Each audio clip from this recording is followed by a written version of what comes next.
we're going to check out the Fat Electrician first. Well, we're going to actually watch his Fat Files first on the worst franchise in America, Subway. Because this one's going to be interesting. Oh, and he has Jake the Lawyer tagged in here. Oh no. Oh no, this is going to be interesting.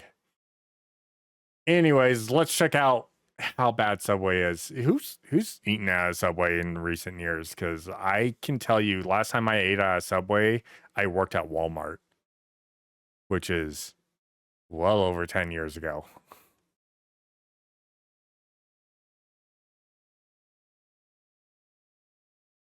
Yeah. So, oh my god, that was like 13 years ago. Jeez. Holy cow. Sorry, oh. You eat at Subway a lot? Okay. Well, hopefully this doesn't make you stop eating there. I know, we'll see. This is the worst franchise, so. I have to call my lawyer before I post the video. Today we're talking about Subway. Why? Because I went there for like the first time in 10 years the other day, and they asked me for a tip at checkout, which annoyed me. So then I looked into it, and then I found out that you can get hepatitis from a sandwich. I'm not. Nick, we're literally 15 seconds into the video. You used to work there too? Oh, geez. Yeah, I never worked there. I just worked at Walmart that had one in. But we're barely 15 seconds in, and you just talked about getting hepatitis from a Subway. Is that actually a thing? Oh, no.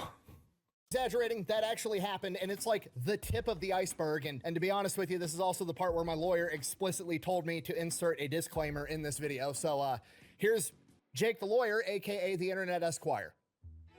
Okay, here's the deal, Subway Group, now wholly owned by affiliates of Rourke Capital and formerly known as Pizza Super Submarine Sandwiches. My client, the Mr. Fat Electrician, is providing in this video true or substantially true information derived from reasonably reliable and publicly available material. There are no known falsehoods made, and any analysis of the material presented is made solely for the purposes of news reporting, protected commentary, or new understandings. In no way is this video or the things said by my client in this video in any medium now known or hereafter devised, throughout the universe and in perpetuity, in any way a sponsorship or endorsement of Subway Group. And any so-called conclusions drawn by my client as a result of the material are that of opinion, satire, or are otherwise accurate depictions preserved in their full context when not otherwise artistically interpreted for the purposes of valuable public commentary. And notwithstanding the foregoing, we reserve all right, title, and interest in and to the presentation of the materials presented in this audiovisual format, and with God as our witness, pray that no binders be bound against you as a result of this video. I'm Jake the Lawyer, signing off. That was lawyer speak. Holy cow, did anyone understand that? I heard a lot of lawyer speak. And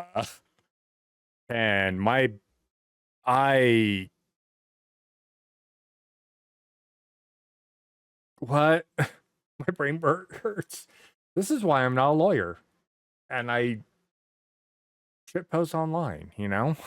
In case you can't tell, this video is going to be unhinged, so let's just get the ad out of the way now, and then we can watch my blood pressure rise for the next 15 minutes straight. Yeah. Supremacy World War III, a free-to-play online PvP strategy-based game available on mobile and desktop. It is based on a World War III type scenario, which definitely isn't becoming more and more realistic every single day. You can pick your country and go off to war playing with up to 99 other people. Personally, I'm picking the United States because I enjoy winning. But hey, that's me. You can do whatever you want. You can go play as Iran. Maybe it's fun to lose your entire navy in like 45 minutes. Again, I mean, seriously, if I had a nickel for every single time that a Republican TV star became the president of the United States and then orcas randomly started wearing dead salmons on top of their heads and then America destroyed Iran's entire navy in like a day, I'd have 2 nickels, which isn't a lot, but that's a really weird coincidence. Also, yes, I called that. They also just released their new officer update where you can unlock elite commanders that give your entire country unique abilities and powers and power-ups. And if you use my code down below, you're going to immediately unlock a free railgun, giving you a huge advantage right out of the gate. So go check that out. Let's get back to the video. All right, story time. No idea. No, yeah. Lawyer speak can be interesting.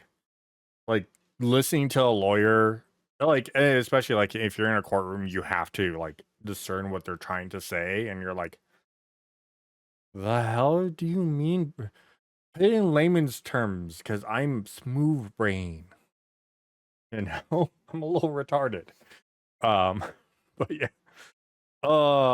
This is going to go unhinged.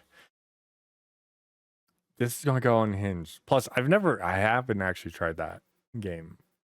Granted, I gotta get phone working to computer again because we have the new Dissidia game out. Anyways, let's get back to the video. I used to go to Subway every single day my junior, senior year of high school, and the entire time I was in college, I pretty much exclusively survived off of Subway and protein shakes. And this is back in the day when that Jared from Subway guy that lost a bunch of weight was still in every other TV commercial and plastered all over billboards all over the country, and footlongs were $5. So when I went into Subway the other day for the first time in like 10 years, I was expecting the price, you know, probably went up a little bit. Inflation, everything going on, it's probably not $5 anymore. That's fine. I go in, I have my sandwich made, I get to checkout. My sandwich was like $19. They said market price. So right out of the gate, there's some sticker shock, but immediately I'm looking for silver linings. I'm like, okay, Subway's probably one of these companies that has like a pretty high minimum wage for their workers, and that's what's going to justify the price of the sandwich. It's actually going to the worker. That, you know what, that's fine. And then the cashier does the classic swivel the fucking tablet around, asking me how much money I want to leave for a tip. Oh, you motherfuckers. Immediately, I cave to societal pressure because I don't want this young lady to think I'm an asshole, so I leave a tip, I grab my sandwich, I go eat my sandwich. While I'm eating the sandwich, I will state this. I go to a vape shop and they know me there and they're really chill. They know I never leave a tip because they're like, I'm like, I'm sorry, I'm not going to leave you guys a tip unless you guys are getting paid shittily. And they're like, no, we get paid decent. So if you don't want to leave a tip, you don't have to. I'm like, okay, cool. Just don't want you guys thinking I'm an asshole. It's just, you guys aren't getting paid well. I'll leave you a tip. But otherwise, you're grabbing a bottle off the shelf and handing it to me, and I'm paying with my card. Stewing, like I don't think I should have to tip the people that work at Subway, not because I don't think they who provide I am. service, they did a good job, or they deserve to make more money. They do, that's fine, but the company should be paying them more fucking money. I just paid 300% more money for my sandwich. Pay your employees more money. I understand Subway's a restaurant and like you tip people that work at restaurants, but it's not like I sat down, a waiter came out, took my drink order, took my food order, brought me my food. There was no service involved, okay? I stood there and told you how to make the fucking sandwich. I was the project manager on this sandwich, okay? As far as I'm concerned, I'm part of the team. Yeah. If it's a delivery driver or a waiter, yeah, 100%. I mean, whenever I go out to a restaurant, I am like the most generous tipper. It's like 30% usually for me. Like if you're my server and you give me good service, you're probably getting at least 30%, if not more, depending on the meal. Because if the meal's like, I go and I get a couple of drinks and a meal and comes out being like $25, you're probably getting 100% tip. Just saying. Or valet, yeah, valet, because you gotta take care of my car, and I don't want you to damage my car next time I drop off my car. I want you guys to take care of me. I'll take care of you. Part of the crew, part of the ship. Part of the crew, part of the ship. At this point, I become convinced at some point in the past 10 years, all the big wigs at Subway got together in their headquarters in some secret underground layer underneath the volcano or wherever Subway's headquarters is, and they had a meeting. And in that meeting, they were like, okay, guys, we need to pay our employees more money. Option A, we can raise the price of the sandwich 300% and pay our employees more money. Option B, we can raise the price of the sandwich 300% and then we can add a tip screen. That way, when the employees are mad they're not making enough money, we shift the blame from us to the customers. Okay, I'm sorry, you don't get to charge me 4 times as much for a sandwich and then also try to paint me as an asshole to the high schooler behind the cash register. It's not gonna happen. So now I gotta know everything. I start digging into Subway. What is... Grab a shovel. So once upon a time, 1965, there's a 17-year-old kid named Fred DeLuca, and he wants to go off to medical school, but he doesn't have enough money to pay for it. So he's like, hey, my family has this rich friend. He's a nuclear physicist. He's got all kinds of money. I'm going to go to him and ask for his advice, probably secretly hoping that the guy's just going to offer to pay for my college. To his surprise, instead, nuclear physicist guy is like, I'm not going to pay for your college, but I will give you $1,000 to start a sandwich shop, and me and you can go into business together, and then you can use the money from the sandwich shop to pay for medical school.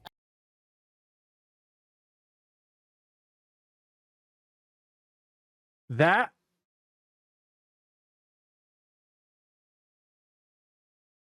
okay, not the path you think you're going to take, but okay. And I mean, all right, I guess whatever gets the job done, right? And $1,000 in 1965 is like 20 grand today, so not an insignificant amount of money. So they open up Pete's Submarines, Yeah, he could have gone to college with that 1,000, but okay, whatever. which is the original name for Subway, and for the first couple of years, they don't really make any money, and a humongous problem they have is people keep calling to order pizza. Because apparently Fred DeLuca in all the radio advertisements has a thick New York accent, so when he says Pete's Submarines, what people hear is Pizza Marines. So rather than learning how to say Pete's Submarines, he's like, fuck it, we're just gonna rename the restaurant Subway. From here, they start like breaking even. They're making a little bit of money, but like it's nothing to write home about. He's not gonna be able to go to medical school anytime soon. And he's like, okay, hear me out. I've got an idea. We're not really making any money with the submarine shop. What if we double down and open a second submarine shop? Dream big, right? Basically, he uses reverse psychology into tricking people to come in to eat these sandwiches, because when he opens up a second location, people are like, oh my god, they're opening up second locations, they're expanding, they must be delicious, and he starts getting more business. Some of the best That's not wrong. That's a really good psychology way of doing that, you know. We're barely breaking even. We might make a little bit of money. If we open up a second one, though, they're both break even or make a little bit of money. That's actually just more beneficial, and it'll get more people to go in, which will make. I see the logic. I really do see the logic.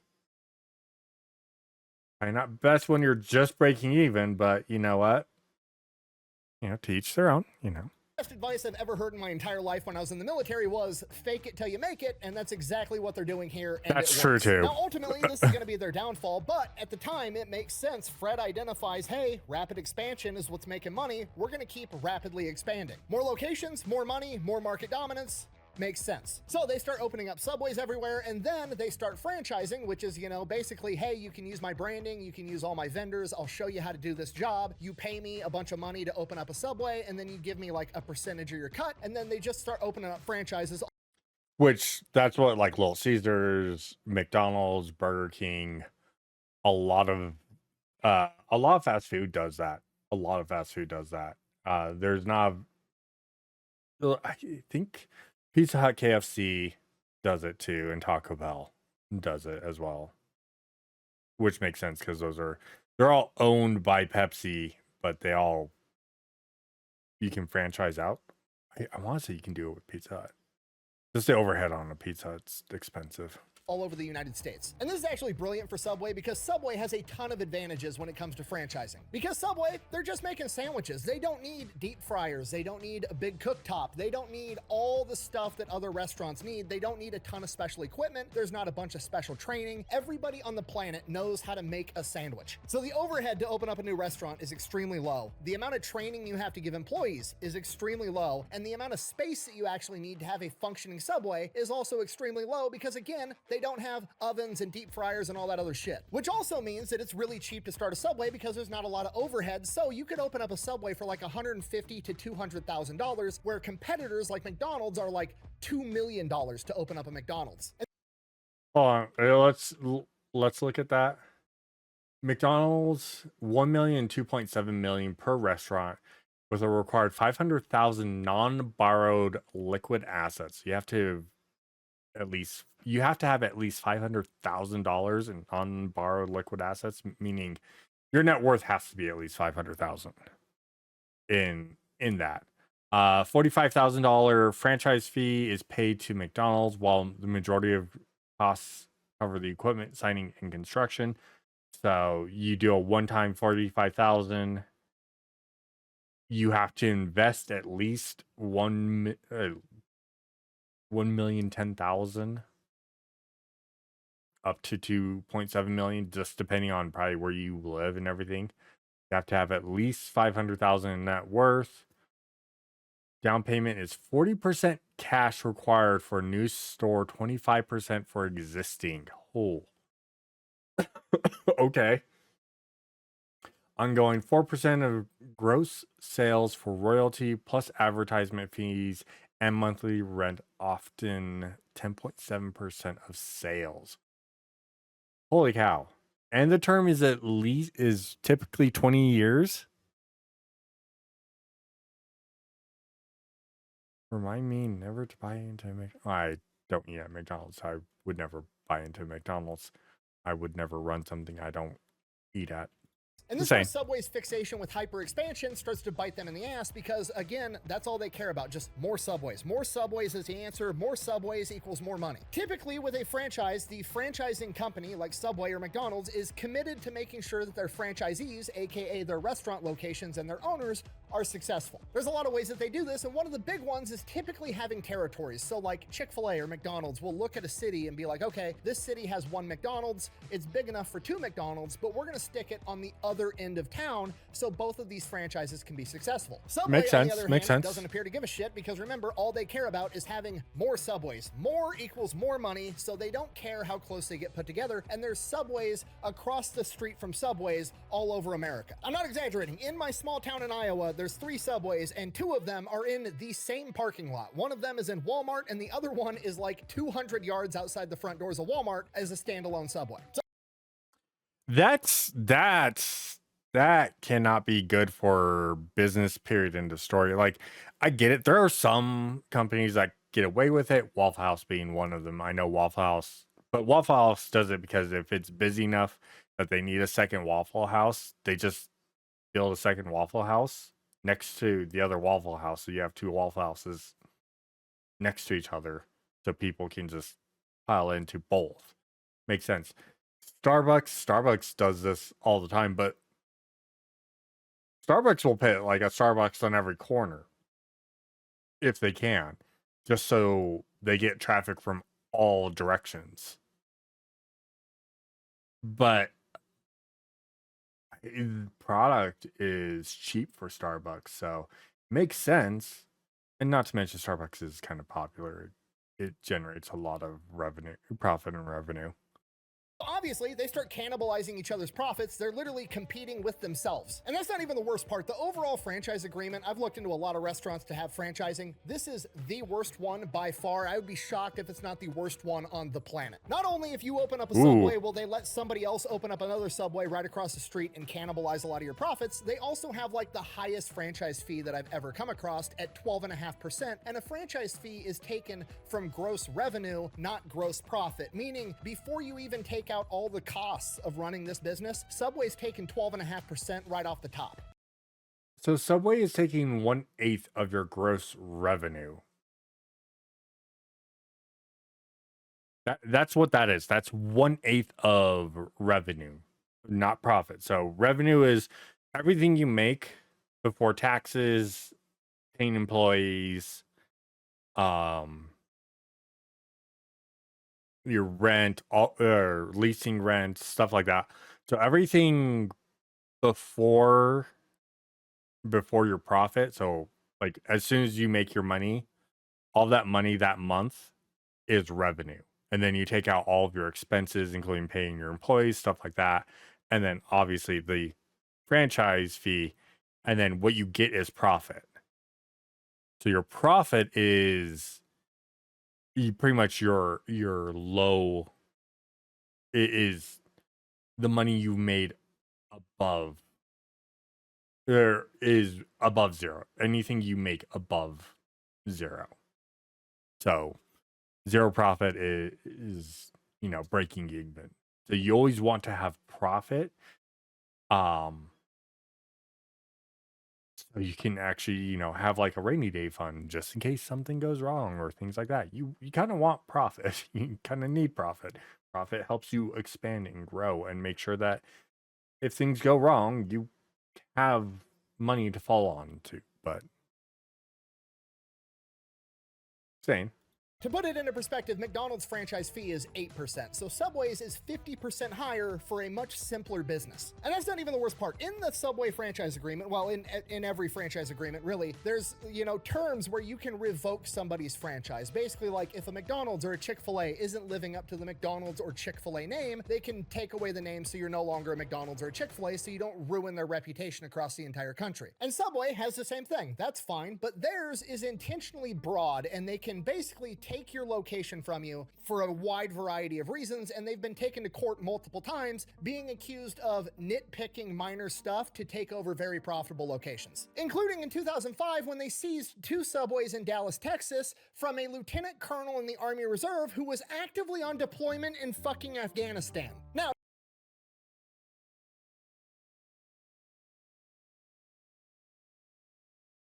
From the title of the video, I'm not surprised.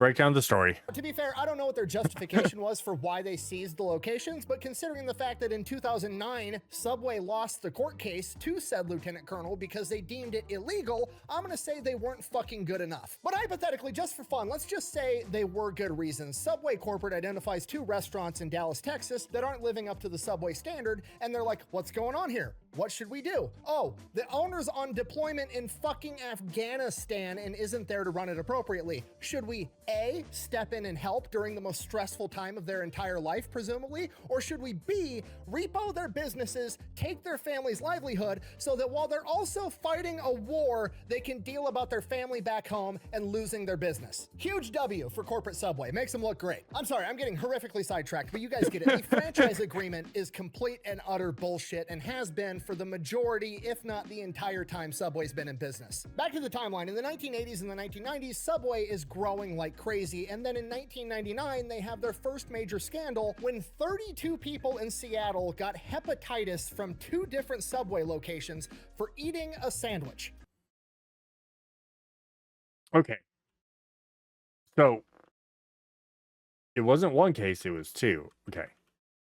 Stop being blurry. Seattle, Washington class action lawsuit was filed to the King County Superior Court against the 2 Subway sandwich shops implicated in recent hepatitis A outbreak. Oh, this happened in 19... okay, that's why we didn't hear much about it. This happened in 1999, so, the internet was still young. Information still traveled fast, but it wasn't huge. Huh. Interesting. I would have never ate at Subway ever again if I had heard that story. Holy shit. Holy cow, okay. Sandwich. One of which was a 6-year-old boy who went into acute liver failure and had to get a liver transplant. I didn't understand what you said. Could you put that in layman terms for me? I'll be honest, didn't even know you could get hepatitis from a sandwich, but a new fear has just been unlocked for me, and I think we can all agree that, the healthy, fresh option giving you hepatitis isn't a great look for Subway. So now Subway's hurting. They need a new PR campaign to turn this entire thing around, and in 2000, 1 year later, they find it in a college student that had lost like 250 pounds, supposedly only eating Subway, Jared Fogle. He starts filming commercials talking about how much weight he lost only eating Subway. He's bringing up his old pants and now he can fit in like 1 leg of the pants, showing off how much weight he lost. It is a humongous marketing success. Legitimately one of the most iconic and successful marketing campaigns of all time. Everybody knows Jared from Subway. He becomes the face of the company. It's so successful that Subway corporate said between 2000 and 2011, they credit Jared's ad campaign with 1/3 to 1/2 of their growth during that time. And during that time, they tripled in size. So Yeah. Until... I'm sure Nick's going to touch on it, but if you know, you know. We'll be getting there, but...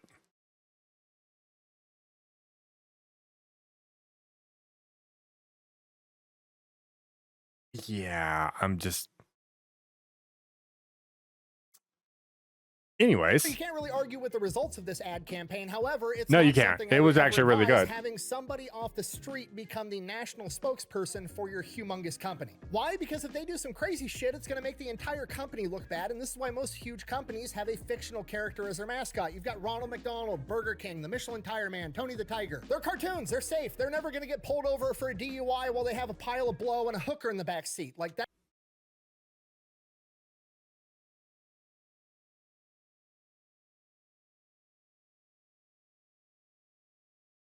Or choke a hooker to near death.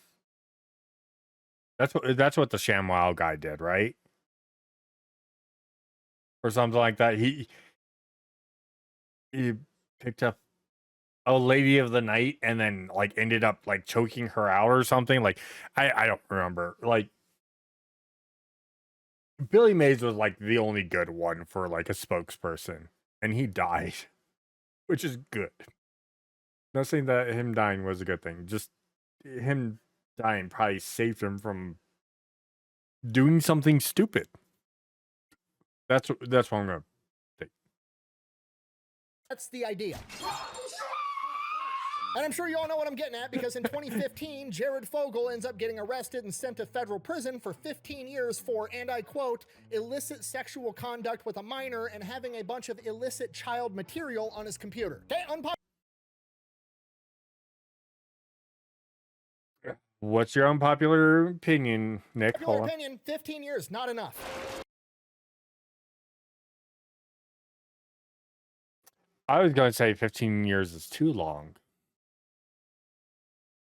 Wait, then you showed the wood chipper, so I'm okay with that. Okay, there's nothing funny about this, but the amount of just tragic irony and foreshadowing that the college student that got famous for fitting into a smaller pair of pants ultimately gets put in federal prison for trying to get in little kids' pants is horrific. Now, that happened in 2015. Luckily for Subway, they kind of... Okay. Not gonna make the joke. Not gonna make the joke.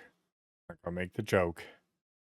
Oh, continue on, Nick. They've been phasing Jared out as their head of marketing since 2008 when they came out with the $5 footlong. Again, I'm not saying a lot of positive stuff about Subway, but their marketing team is on point, because the $5 footlong also is one of the most iconic marketing campaigns of all time. I mean, we all know the $5 footlong jingle. $5 footlong.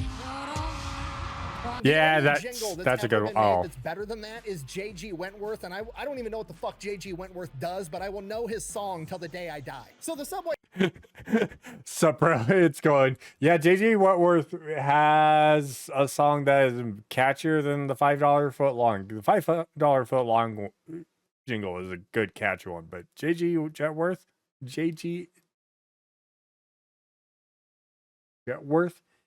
that...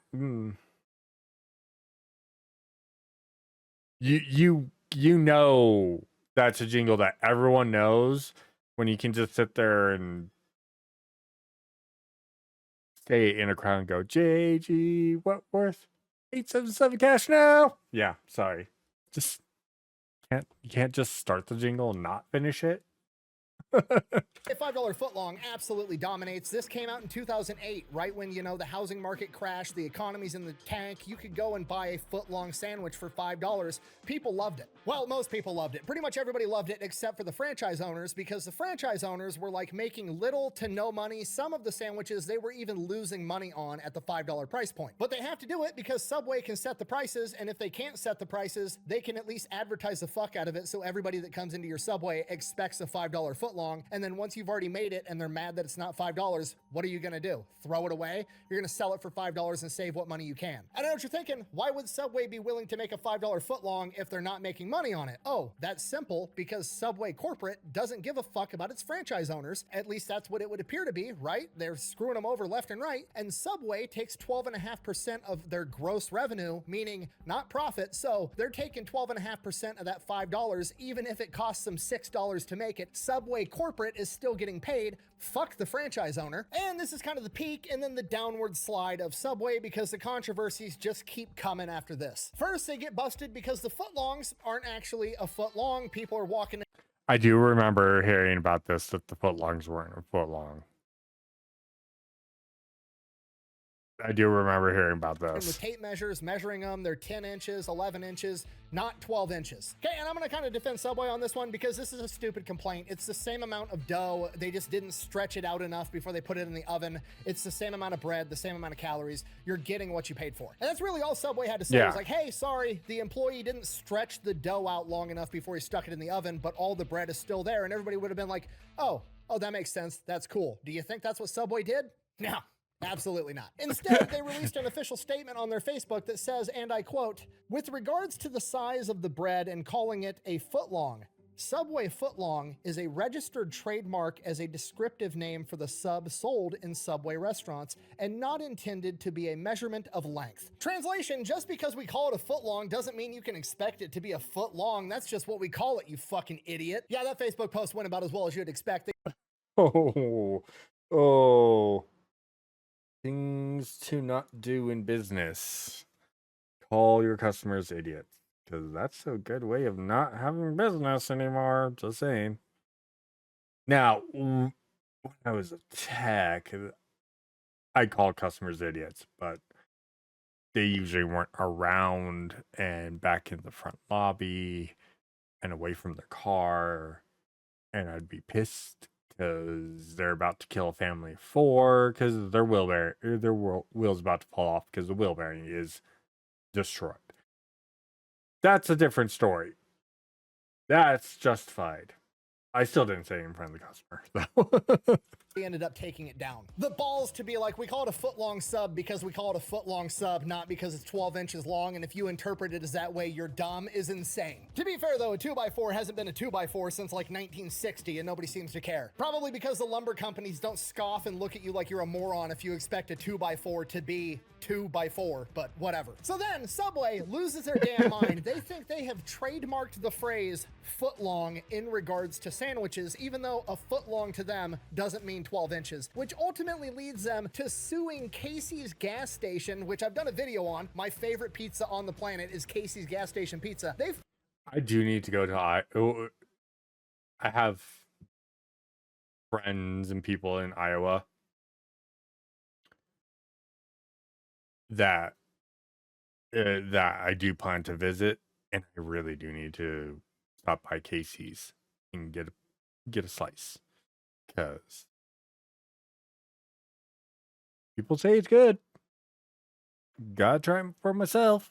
Just saying. File a lawsuit against Casey's because Casey's also makes sub sandwiches, and their 12-inch long sandwich they call a foot long, so Subway tries to sue them for trademark infringement on a fucking measurement. A measurement that they don't even abide by. Do you understand how fucking insane that is? That'd be like if I opened up a milk company and I sold, quote, gallons of milk, and I trademarked the phrase gallon of milk, and then I only sold you 3 quarts of milk, and then I turned around and sued the motherfucker actually selling you a gallon of milk. It's insanity. Obviously, they lost this fucking lawsuit because duh. So Subway's gets down slump, and then they just lose all credibility as being healthy in the coming scandals. Buh! What do you mean it's not healthy? Jared lost 250 pounds doing it. Buh! Okay, Jared lost a bunch of weight because he was eating 2 6-inch subs a day, and they were mostly vegetables. He was eating like 1,200 calories. You can eat 1,200 calories of literally fucking anything and you're gonna lose weight. If you eat 1,200 calories of Slim Jims and M&Ms, you're gonna lose weight, especially if you're doing a bunch of cardio, chasing children at a playground like that sick pervert. I was going to make a health comment about, if you're burning more calories than you're intaking, you are going to lose weight. Period. End of story. That's a proven thing. If you burn 2,000 calories a day and you only eat 1,200 a day, you're going to lose weight. Simple as that. Will you be like fit? No, not necessarily, because like muscle and everything, to be fit and having like muscle and everything, does require you to eat more calories, but also work out in the correct way to build that. But if you're just trying to lose weight, if you eat 1,200 calories and you burn 2,000 calories in a day, and that's a constant for months on end, you're going to lose weight. You're going to slim down. Simple as that. But the joke,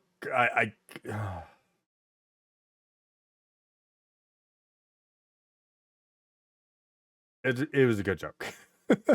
In 2017, CBS, the news network, decided they were going to conduct a little study on Subway chicken. They went, they bought a sandwich, they took the chicken, took it to a lab, and found out that the chicken that Subway sells is anywhere from 42% to 53% chicken. The fuck's the rest of the chicken then? Sorry. What the fuck is the rest of it? Wait. All right, so apparently I read Nick's mind there. All Okay. right, let me guess. You trademarked the term chicken breast, and now if anybody assumes that a chicken breast is made out of chicken, we're obviously fucking stupid. Is that what it is? Thankfully, no, they learned their lesson. They did not go that route again. What they did was they're like, okay, we're fucking up. We're going to make sure that the chicken is actually 100% chicken. No, I'm just kidding. They turned around and tried to sue CBS for malicious news and took them to court, and they lost. Again, because as it turns out, it's not illegal to tell the truth. There is no way in hell that I am going to say. Oh, I'm really worried I'm going to say it. Then in 2020 in Ireland, Ireland was instituting a new tax where they were going to, have to tax more on food made in restaurants. And Subway came to the table and they argued, well, Ireland has certain staple foods that you can't increase taxes on. And one of those staple foods is bread. And we make all of our bread fresh in our restaurants. Which I do remember hearing about this. This is a true point, and they need to, and it's a good thing. I mean, they don't. I'm an American, so obviously tip culture here is our big thing. I agree with it. No, we don't. We really shouldn't just pay everyone a decent wage. Call it good, but what do I know? I'm a fucking pleb. But in Ireland, they don't have that. But you can tip if you choose to. In certain areas, smaller towns, they're like really cool with. Bigger towns, like we can't take it. This just goes into their profit. Like, just slip it into your pocket. We don't care. I can take this money, which is like weirds them out when Americans do that. Trust me, I know. They were really cool and gave us more free drinks, but that's the point. An Irishman's not going to turn down free drink. Saying. We should be exempt from this tax. Okay, not a big fan of Subway right now. I'll admit it. I'll be up front. However, that's a reasonable point, and Ireland agrees. And Ireland is like, okay, we hear you. Send some bread off to the lab, and we'll take a look at it. They send the bread off to the lab, and the Irish Supreme Court comes back. Thanks, and says, Runya. there's so much fucking sugar in this bread. Good morning. You're not legally allowed to call this Or bread in the happy country of nap. Ireland. You have to classify this as cake. You're selling cake sandwiches. So there was too much sugar in their bread, so it has to be classified. Oh, that's funny. That's funny. There's too much sugar in Subway's bread. That's hilarious. But hopefully you're doing well, Runya.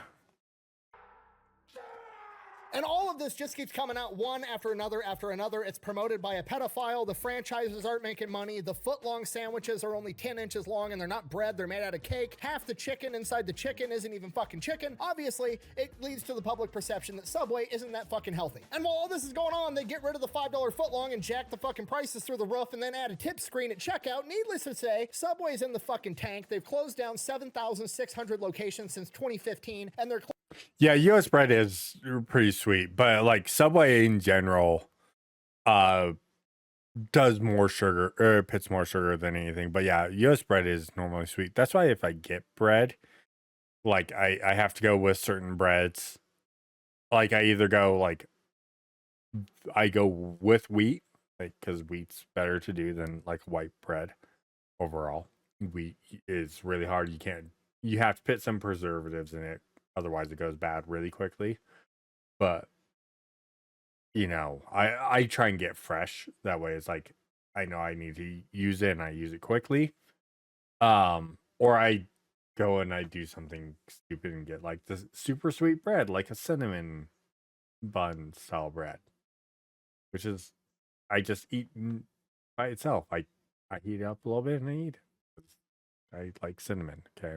Closing down hundreds, if not thousands, of locations every single year, and they are on a When that, humongous yeah, the double melt was really good. This is a textbook example of shitty leadership ruining an A-grade idea because a Subway franchise was a golden idea, a brilliant idea. Super cheap to start up, didn't need any specialized equipment. Everybody that knows how to breathe and chew bubble gum can learn how to make a sandwich in like 5 seconds. It was so easy to make a ton of money, but instead, Subway corporate was like, we're gonna make as much money as possible and fuck over all the franchisees, even though they're on our team. All they had to do was be like, hey, we're going to structure this in a way so that the franchisees are winning, then we're going to win, and everybody's going to fucking win. But no, they took the easy way out to make as much money as they could, as fast as they could, and they didn't give a shit about anybody else, and it tanked the entire company. They ended up selling to Rourke Capital in 2024, which owns Jimmy John's and Arby's and a bunch of other restaurants. So hopefully a lot of this bad leadership stuff is gone already, or if not, it's getting phased out. Also, I've talked an outrageous amount of shit in this entire video, so I want to take a minute and just be like, hey, I understand if you're mad at Subway right now too. I am as well. However, your local Subway branch probably isn't owned by Big Subway. It's probably owned by somebody in your community that's just trying to make a living making sandwiches,